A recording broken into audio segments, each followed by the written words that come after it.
Ayo, University Check!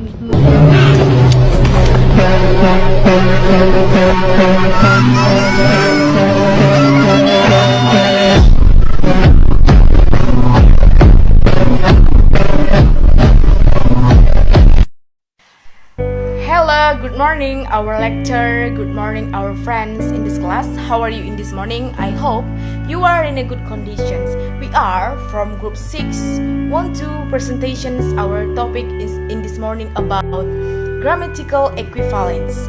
I am Rina Kristianis Tepu as a speaker 1. Grammatical equivalence deals with categories.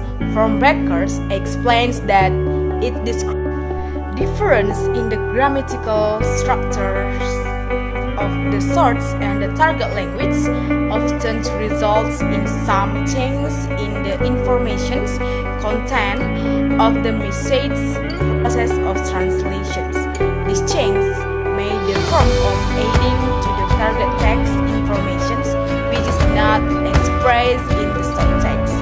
Baker's 1992-86 proposed 5 main grammatical categories such as number, gender, person, tenses, and aspect and voice. Okay, I will explain it by and by. The first, there is number. English recognize a distinction between one or singular or more than one or plural. According to Betty Ajar says that some rules are made to make distinctions of singular noun as follow. The first is may be preceded by and for countable noun. For example, a book and an eyeballs. The second, non-countable nouns are not immediately preceded by an or an. For example, a spoon of sugars, a cup of coffee. Nouns are regularly made plurals by addition of s or es. A number of nouns have other reverse form. For example, classes, ladies. Okay, we continue to the next times. There is gender.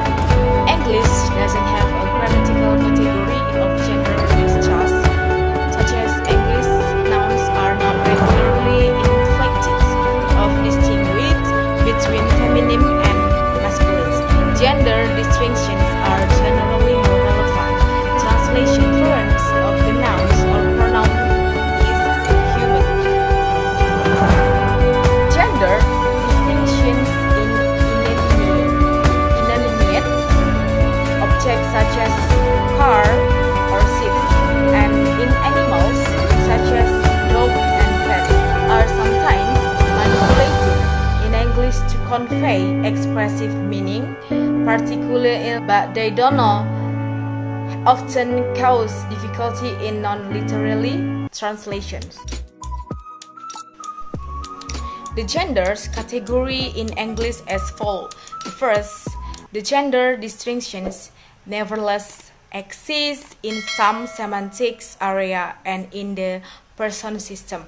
The second, different nouns are sometimes used to refer to female and male members of the same species, cow or pool, do or stakes, and etc. And the third, a small number of nouns which refers to professions have masculine and feminine forms with the suffix ess indicating feminine gender.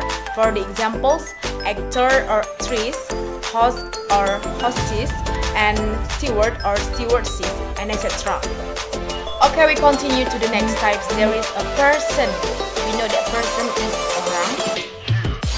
Related to the notion of participants rules, the most common distinctions is that between first, between, or I, we. Second persons, you. The third persons is he, she, or they. In addition, main distinctions based on participants rule, the person systems may be. The functions are as subject, object, possessive adjective, possessive pronouns, and reflexive. Here are the example of how pronouns used in English. The first, I don't like them. Second, they always make me sad. The third, my life is mess because of their behavior. The fourth, they think that mine is always better. And the last, I myself never understand that.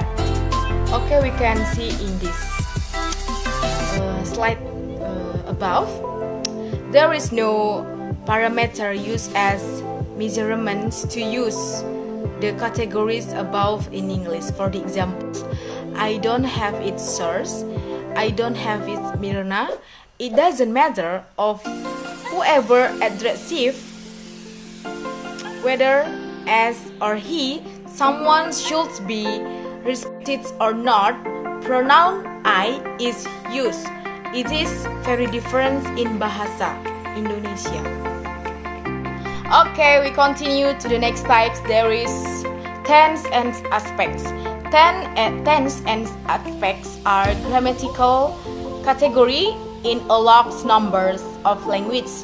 In Becker's opinions, the forms of verb in language which have this category usually indicates two main types of information as follow. The first, times relations. Times relations have to do locations and even in time. The usual distinctions is between past, present, and future. The second, aspectual differences. For the examples, tense. He walks. This is past. He walks. Present. He will walks. Futures. Aspects. He walked. Unitary. He was walking. Continuous. He walks. Repeated. Mood. I can walk. Possibility. Walk faster. Necessity. Okay, the last types is there is a voice. When we talk about voice, we will find the two kinds of voice in language that are active and passive. Active voice is generally preferable to make direct statements of an actions. Voice of active divided to groups as follow: transitive and intransitive. Transitives is active voice which use transitive verbs that are verbs followed by an object, such as Joanna bought a book. Active intransitive is active voice which use intransitive verbs that are not followed by an object. For the example, she is coming tomorrow. In passive clauses, the subject is affected entity and again may or may not be specific depending on the structure available in its language.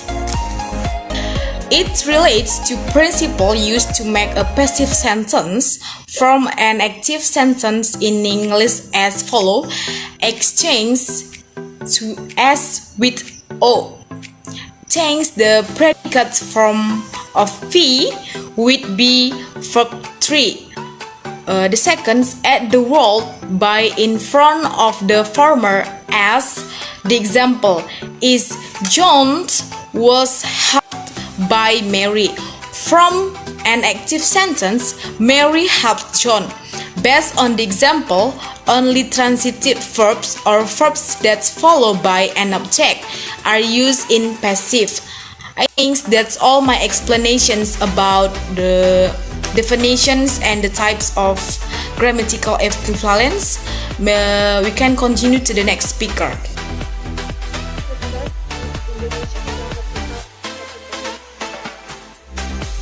The five main grammatical categories proposed by Becker above exist in Bahasa Indonesia.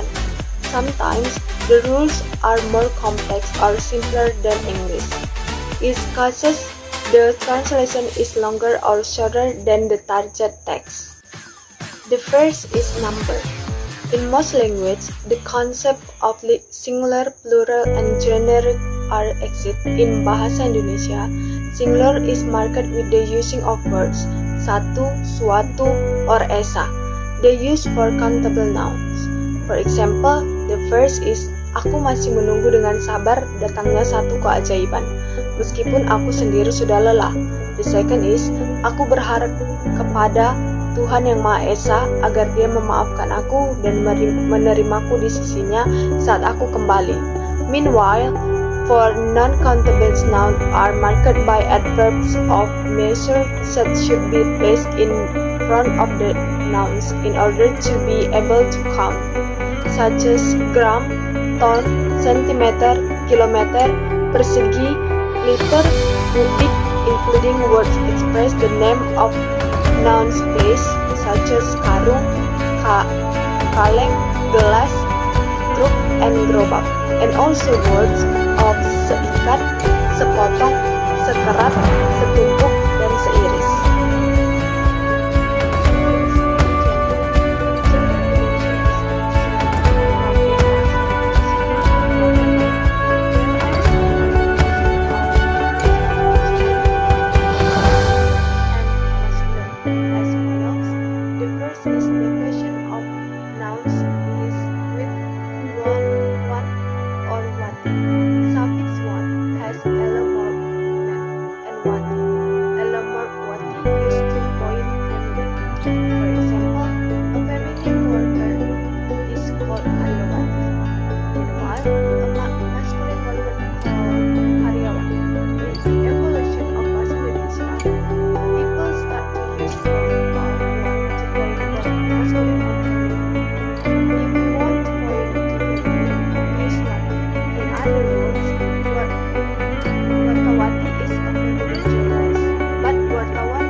Singular or feminine, muslimat. For plural, masculine and feminine, muslimin. For singular masculine, mukmin. Singular feminine, mukminat. For plural or masculine feminine, mukminin. The third is person. Bahasa Indonesia has a formality or politeness dimension in the person system term, and modes of address which can be used to express familiarity of or differences in a similar way. 3 parameters used as measurement to use the category of person in Indonesian as follows. The first is age, the second is social status, and the third is intimacy. The example are: the first, adik bertanya kepada paman, "Paman, bolehkah saya ikut ke rumah paman?" Saya is used by anyone to anyone in closest conversation such as a family.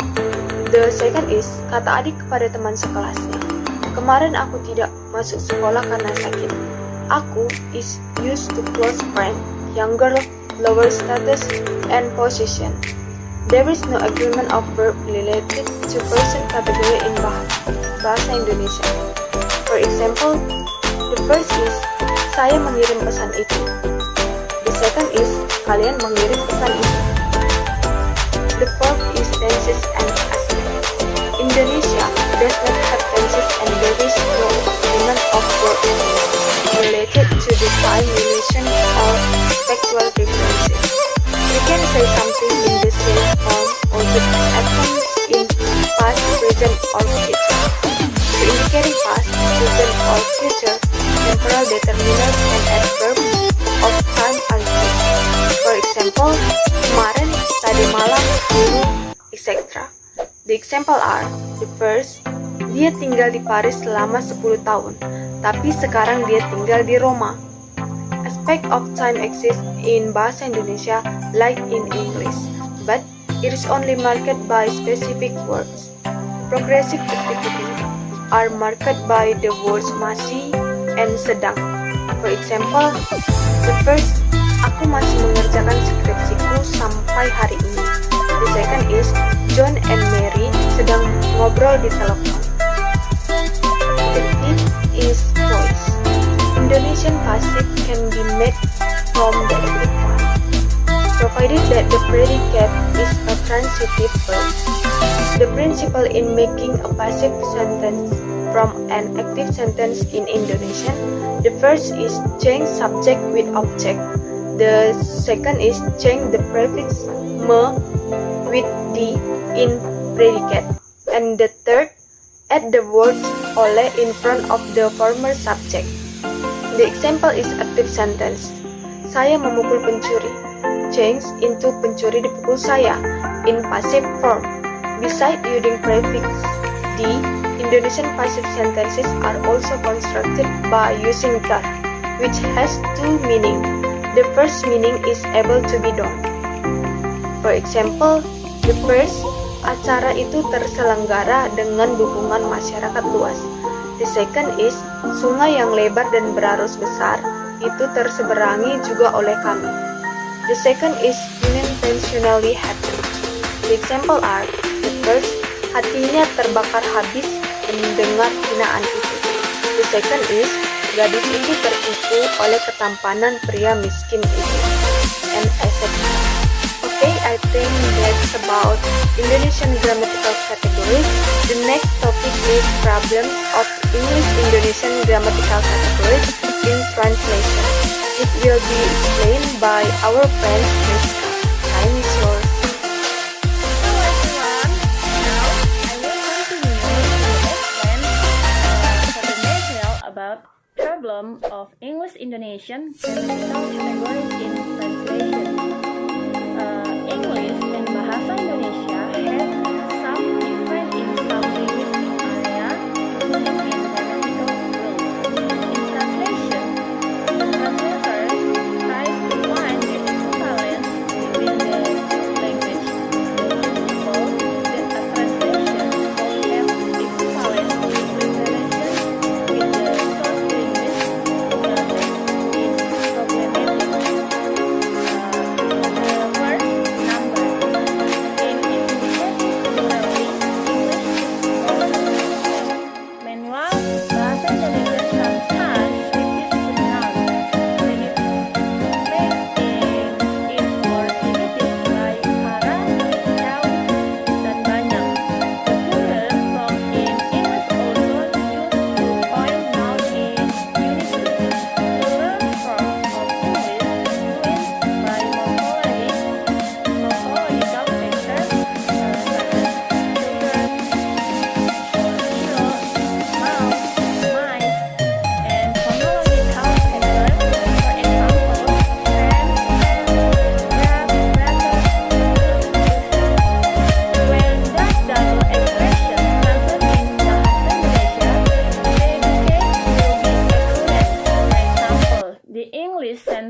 Lions are wild animal is translated into the first, singa-singa adalah binatang buas.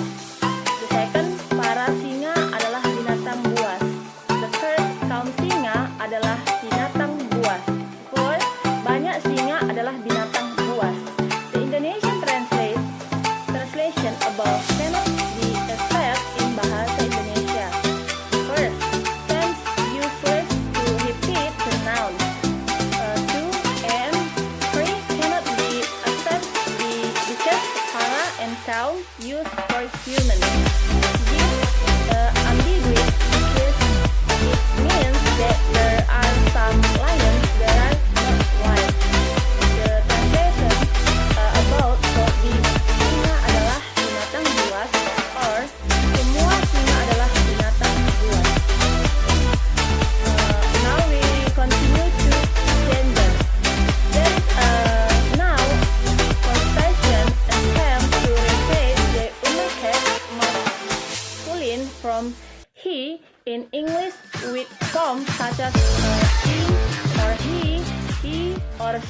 and him or her. Baker, to produce a good translation project, the bilingualist ability of the translator is not enough. She or he should have bicultural ability or cross-cultural understanding. It happens because language and culture cannot be separate each other. In Bahasa Indonesia, men or masculine are supposed to be an active, aggressive, and powerful object to the something. That's why in Bahasa Indonesia, woman or feminine are more customary dinikahi or are married by, and men menikahi married to.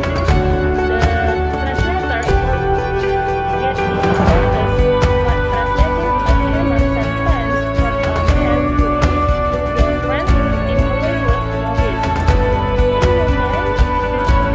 The translation should be "Maukah kau menikahi aku?" The tells it does not sound right beside on our culture. It should be "Bersediakah kamu menikah denganku?" As in Indonesia, woman who has norm, she is not allured to us. A woman is supposed to be beautiful, dumb, waiting, and passive, and has not power. Now we continue to the third person. English pronoun system is simpler than Bahasa Indonesia because the pronoun system of Bahasa Indonesia is more complicated than English.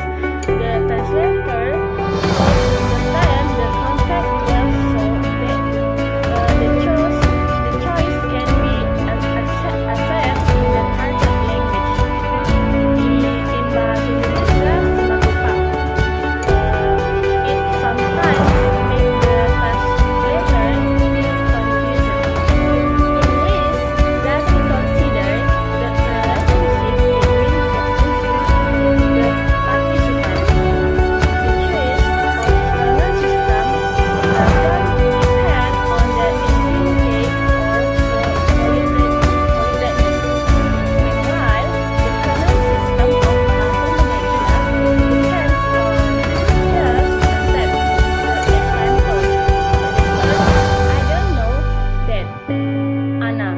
Aku tidak tahu itu Ana. English difference the singular pronoun based on gender. He for masculine and she for feminine. Bahasa Indonesia has only one-third singular pronoun, or dia for both masculine and feminine. Translating third singular pronoun of English into Bahasa Indonesia will make some information disparate. We continue for the fourth, tenses and accepts. English has two tenses, past and present, and to accept perfect and progressive. Meanwhile, Bahasa Indonesia doesn't have tenses and accept. A verb of time and temporal determined used to indicate past and present, such as kemarin and dulu itu, past and sekarang, saat ini in present. The word of sudah and telah indicate perfect.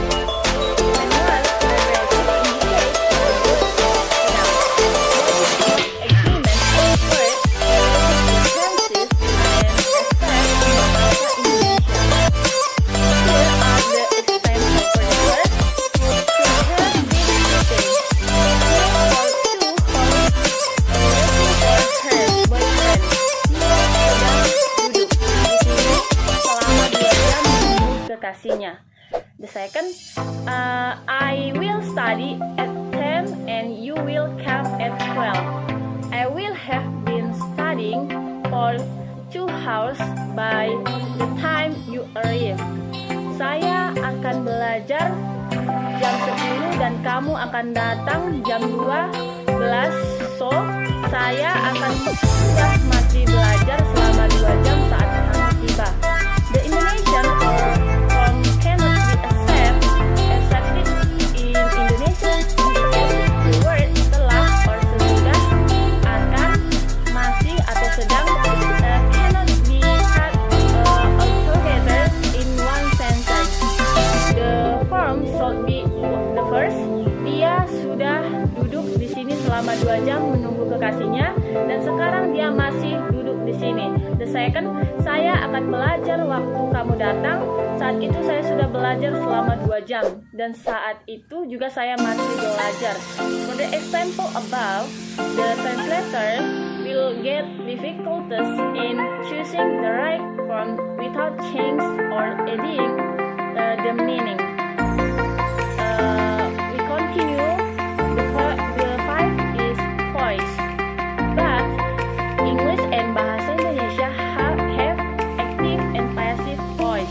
The form of is Bahasa Indonesia is not so complicated as English. Although the system of voice in Bahasa Indonesia is simpler than English, it doesn't mean there is no any difficulty faced by the translator. The translator sometimes found some English sentences that have no equivalent in linguistic and cultural aspects with Bahasa Indonesia. For example, I lost my money or leave. Saya kehilangan uang saya, aktif. The second, uang saya hilang, pasif. The second, I cut my finger, active. Saya memotong jari saya, aktif. Jari saya terpotong, pasif. Third, you hit your head, active. Kamu memotong kepalamu, aktif. Kepala kamu terpotong, pasif. The three English sentence above are active sentence. They have to be arranged in passive form in Bahasa Indonesia in order to produce accepted from by the readers of Bahasa Indonesia. They are still in active form, but they do not sound or unusually happens. Through the example above, it can be seen that the translator has problematic discussion whether she or he should keep the real form or change into the accepted form in order to get the apparent meaning. Okay, friends, that's all for explanation our material. Thank you for watching. See you.